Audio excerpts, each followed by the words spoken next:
6 in the morning, it's -1 degrees, and I'm wearing shorts. Something has to change. I only have so much time I can spend in the gym, and I don't want to lose any getting changed. So I need something that will keep me warm on the walk there, but cool while I'm working out.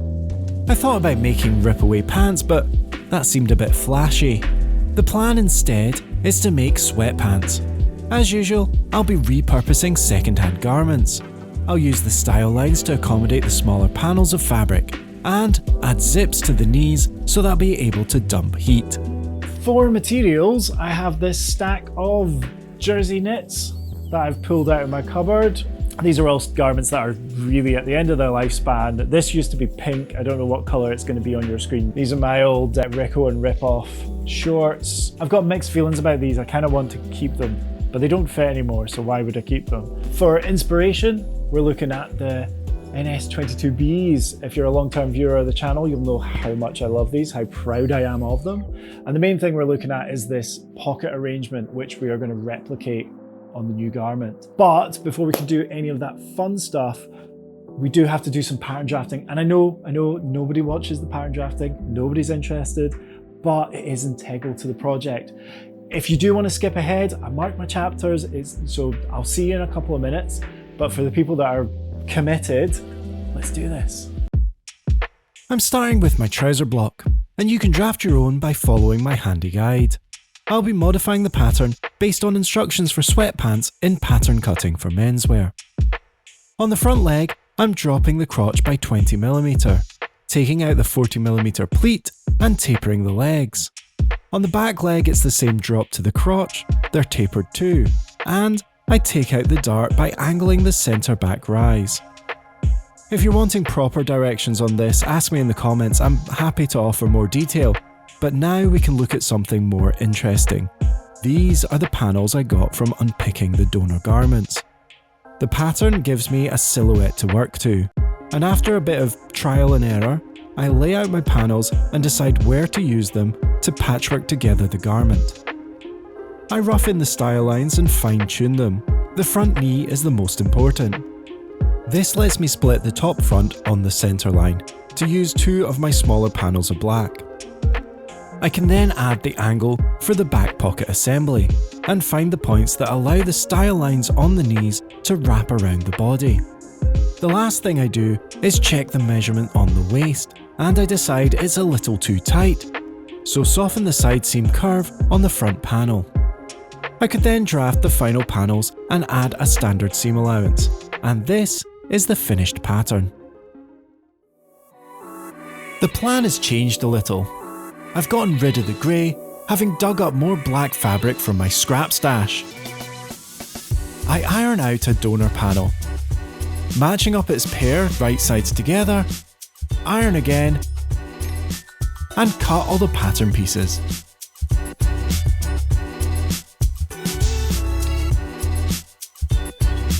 These are all the pieces I'll need to make the legs.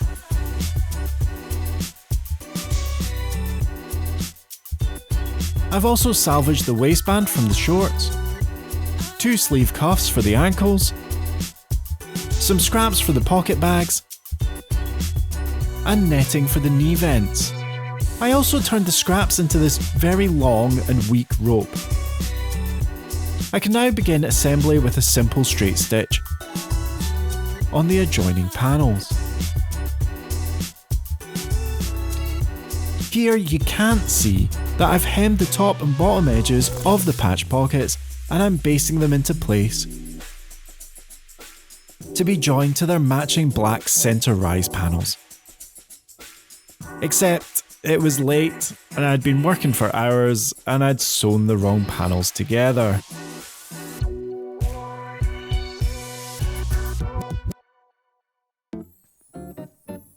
It's a new day. I had unpicked the pockets before going to bed, so could add the last line of straight stitch.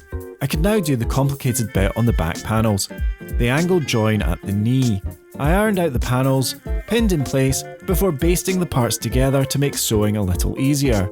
I can now press open all the seams for the final step, adding a top stitch. I tried to find the best thread match from what I had and set up the twin needle.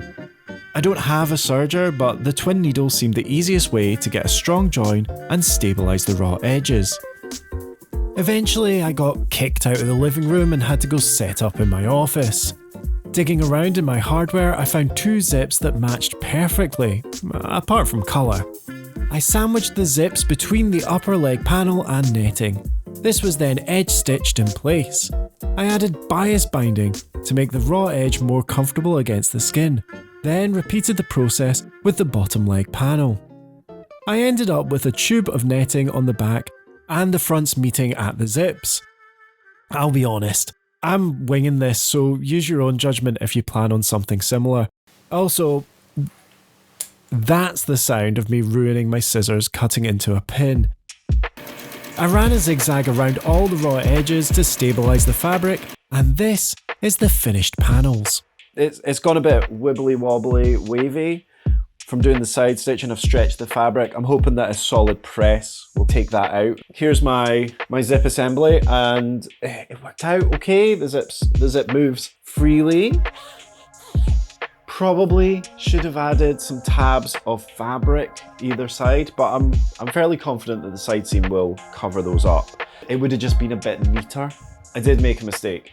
You know that I had to unpick the back side pockets. When I did that, I got a bit lazy and I kind of ripped a hole in the side. You can't see it from the front, but that's no excuse. So I will do something to fix this before final assembly. The other thing that will happen before final assembly is that I'll add the pouch pockets. And again, I haven't really figured that out because I'm not entirely certain that these fit yet.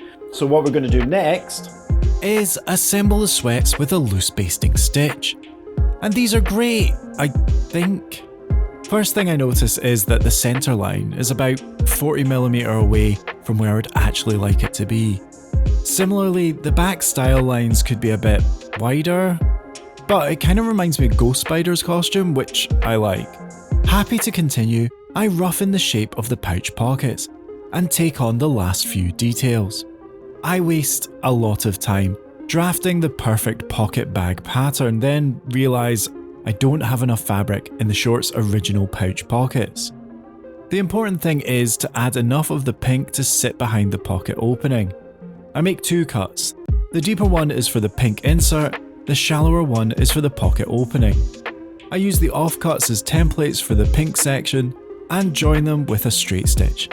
Again, I'm using the pocket bags as a guide for the cut on the leg panel and join them up right sides together, and that's as much as I've filmed, so this is the finished garment. These are brilliant and terrible in equal measure. The good is that they are so comfy. I personally really like the look and they do keep me warmer than the shorts. The bad is the drop crotch is too low for free movement and the netting is too fine to let any heat escape. But let me bask in the hero shots for a little longer before we cover the faults, because once again, I've made trousers I'm happy to wear and plan to wear a lot. To me, this was a success. Really like how much they match up with the original drawings.